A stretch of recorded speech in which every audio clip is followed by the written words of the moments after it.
Hello, Can We Talk listeners? And I should also say viewers for the people who are watching this episode on YouTube. I'm Jen Richler, and I am here with my distinguished partners in podcasting, Nahanni Rous Hi, Jen.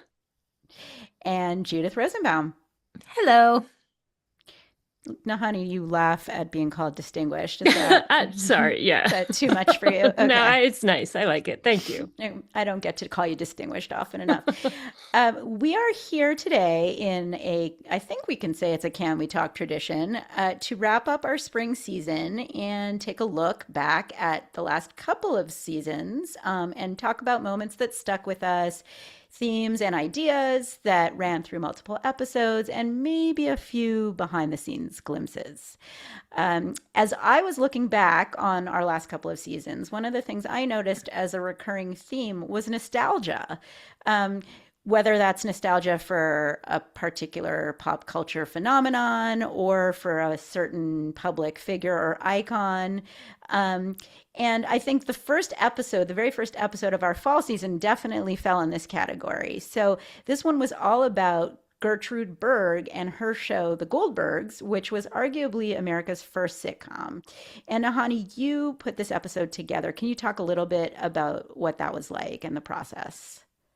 Yeah, well, I mean, on the theme of nostalgia, I got to watch all these old episodes of The Goldbergs, which was one of the most popular TV shows in the 1950s. And that was so much fun. And so much about the way television was created and consumed was very, very different then. There were relatively few choices for what people could watch. Everybody watched the show at the same time of day when it was on. And I just kept imagining families kind of gathered around their TV set in their living rooms watching this show about this iconic Jewish family together.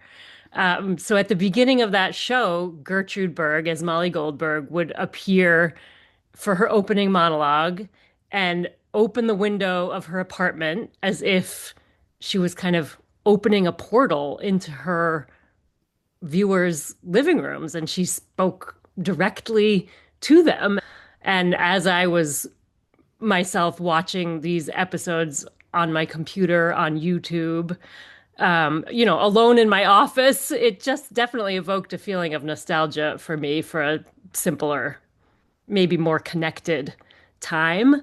But I think the thing about that show was that even when it was broadcasting, it also played on people's nostalgia to some extent because the life that is depicted of these Jewish families living in tenements where you could just open your shaft and like talk to your neighbors and pass things back and forth through the windows. Just most Jews or Americans of all kinds were not living that way anymore in the 50s.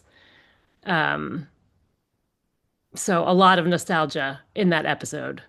But the show was also about how innovative Gertrude Berg was as a creator and businesswoman. You mean like the episode itself was really Yeah, about that, that? yeah, Yeah, yeah. yeah.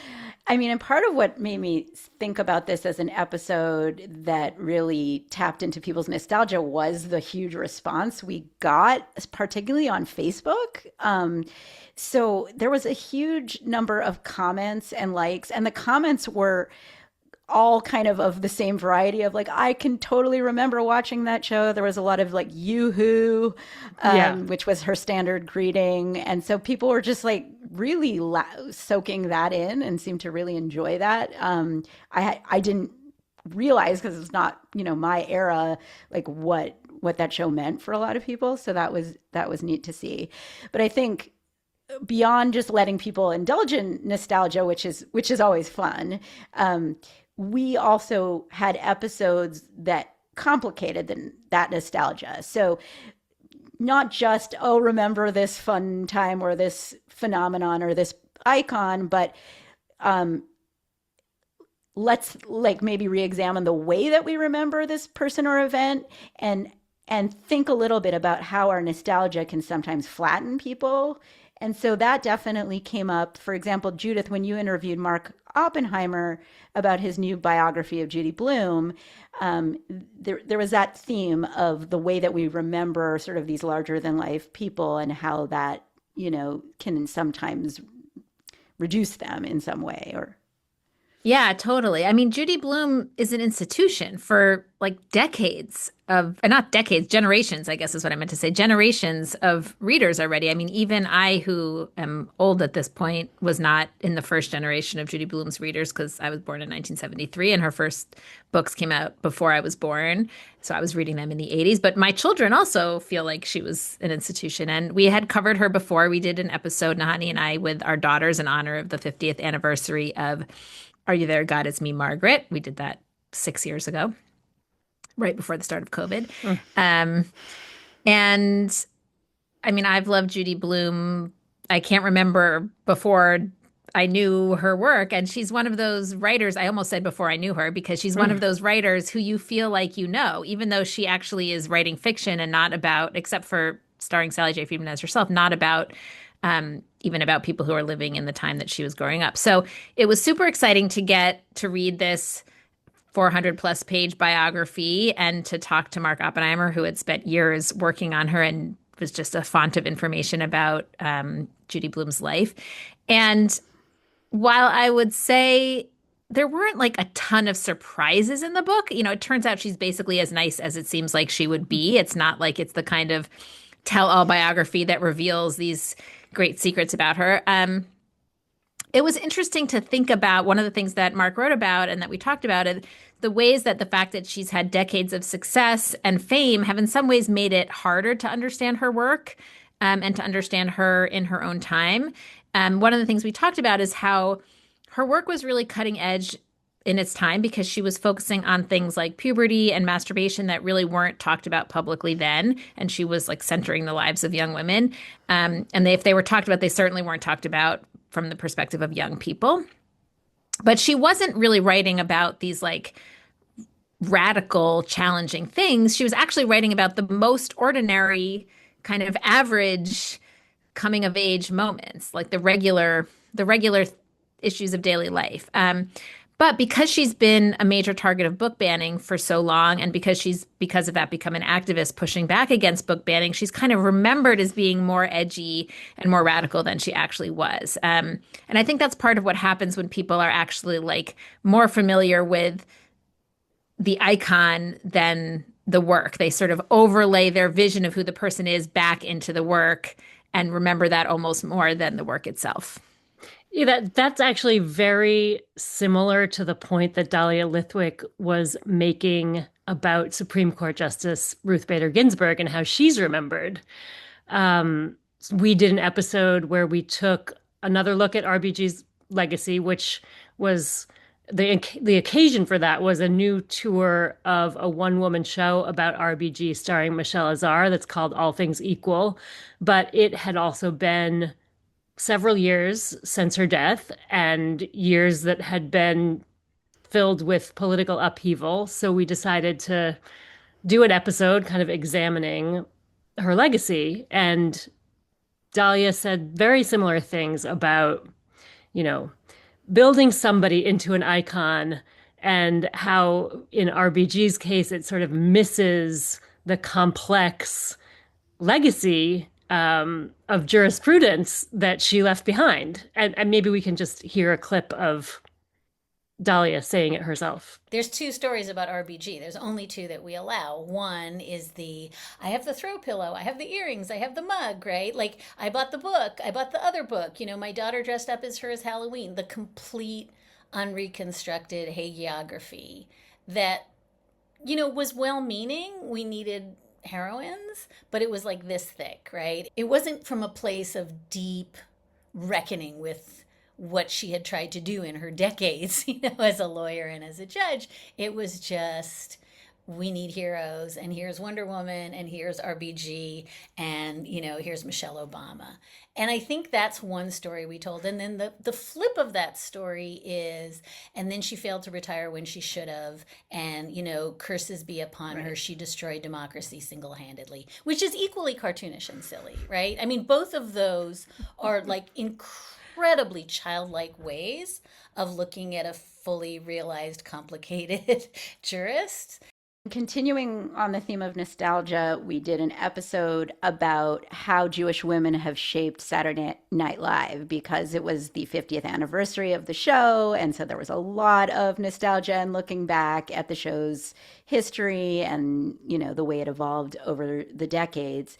And part of the fun of doing an episode like that is exactly to indulge in that nostalgia and reminisce about favorite sketches and favorite characters.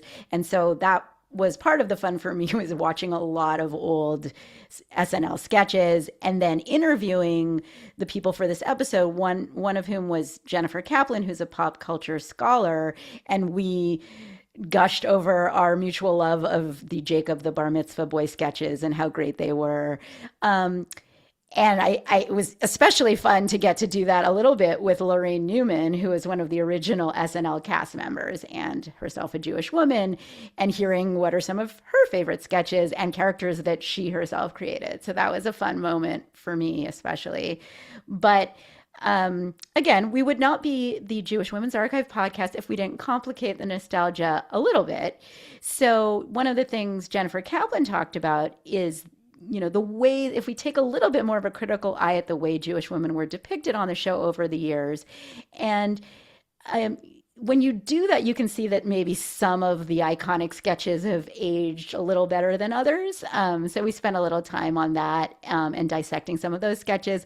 One of the ones that she had some interesting things to say about was the Coffee Talk sketches that starred Mike Myers as the Linda Richmond character. She's got oversized sunglasses, teased up hair. She also wears this kind of electric blue sweater situation with shoulder pads. So he is none of the things that he is embodying. He's not from New York. He's not even from the United States. He's not Jewish. He's not a woman. So it is very caricature. I don't think it ever meant to feel mean, but it did nevertheless frequently traffic in the darker portions of the stereotypes of Jewish mothers. Switching gears, let's talk about some of the episodes we did that covered different historical events or periods. So that's something we often do on Can We Talk? And we're always interested in the ways that Jewish women shaped historical events. But we're also interested in the ways that those events and chapters in history are still relevant today and the ways that they echo with events that are unfolding now.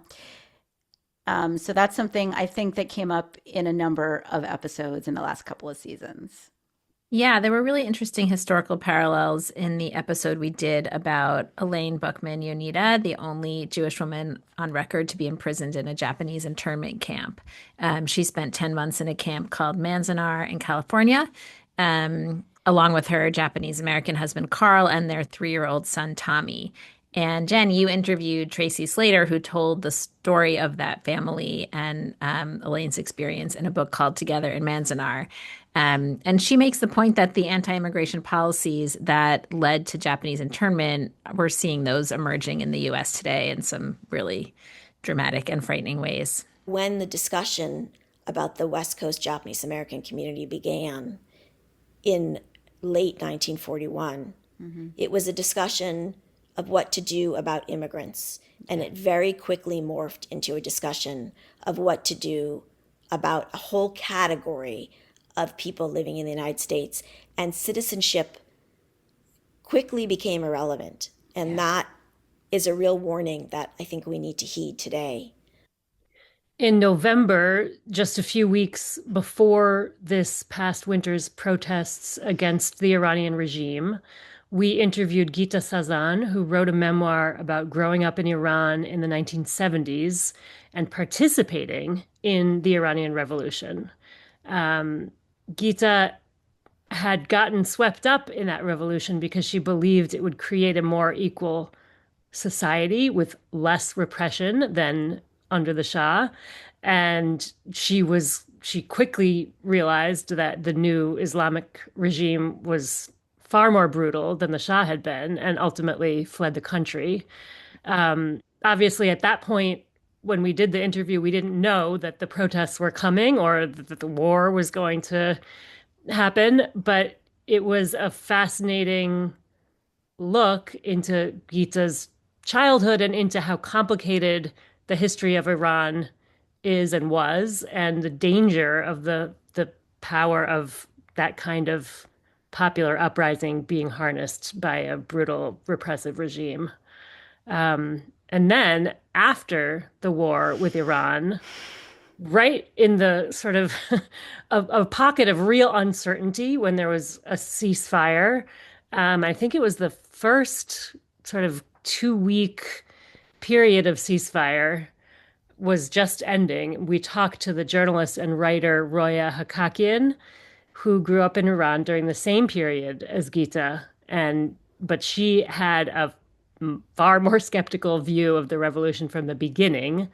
And in our interview, she talked about feeling that Western feminism has abandoned the Iranian people, women in particular, whose freedom is especially restricted by the Iranian government, because of what Roya sees as a hesitancy to criticize Islam. I think feminists in general have not figured out that they can protect the rights of Muslims in America and oppose the oppression of women in Islamist countries in the region at the same time.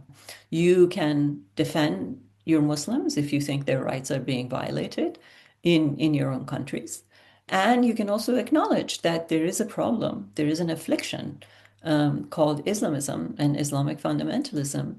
Wherever it rises to power, it tries to squash the rights of women or drives women back into the kitchens and into oblivion.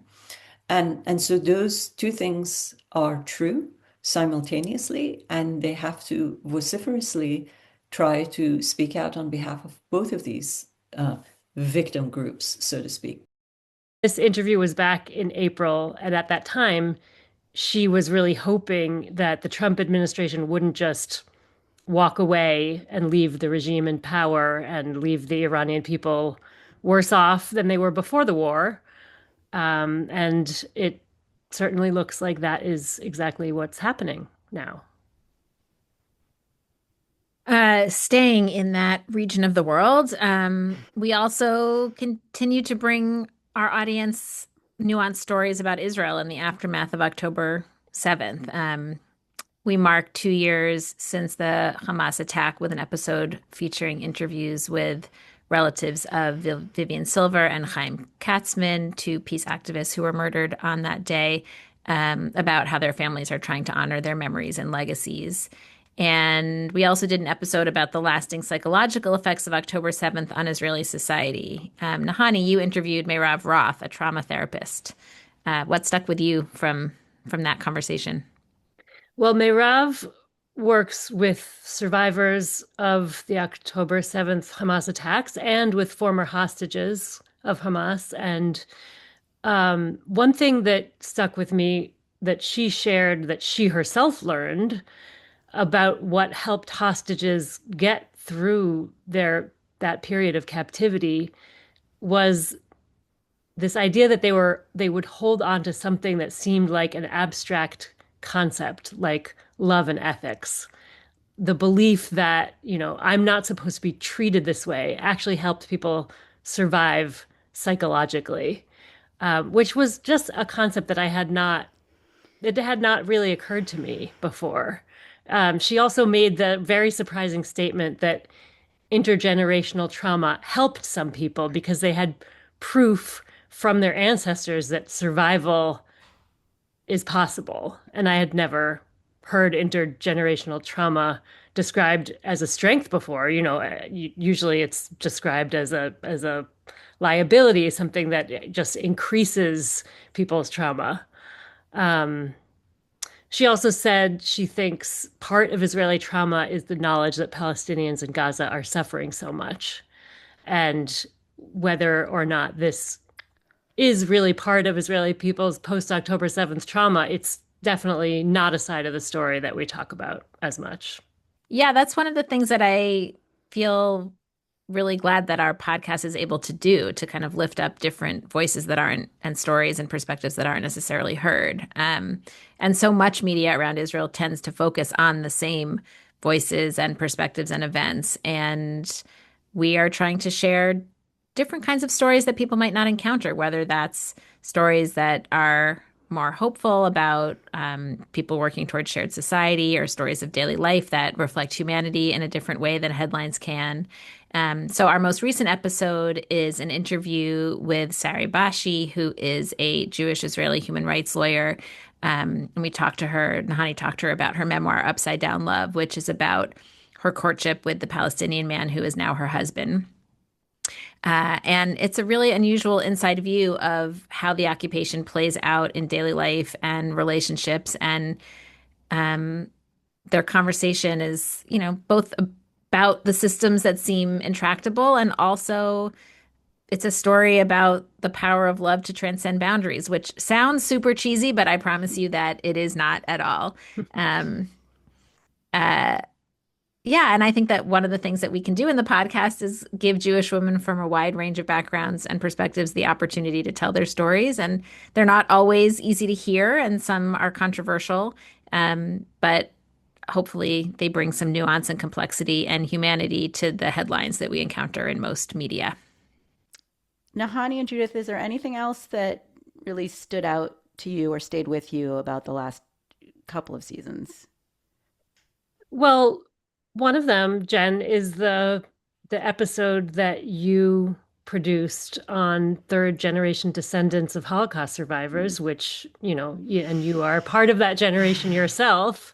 And it was a really beautiful episode in which you talked with Rachel Sarati, who's done a lot of work with her grandmother's Holocaust story. And you also shared parts of an interview that you did with your own grandfather. I don't remember what year that was from. It's like 2008. Yeah. So like almost 20 years ago. Yeah. Yeah. And that's a really precious recording that you have.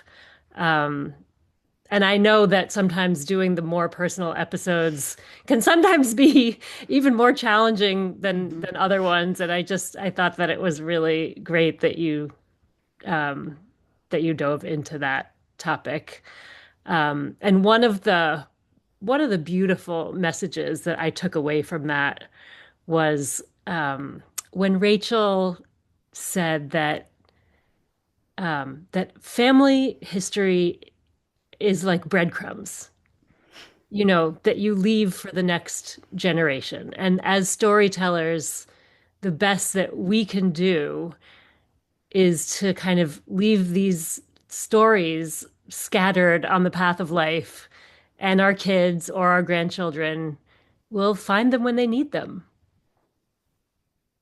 And that's really a gift of storytelling, I think.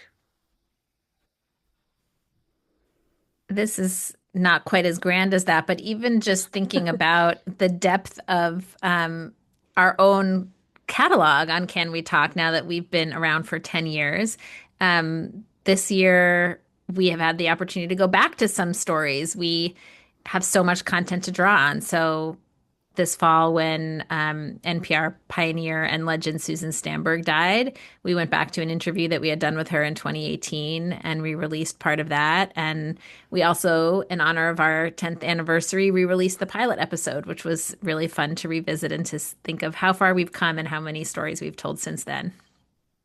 Well, then, that, as they say, is a wrap.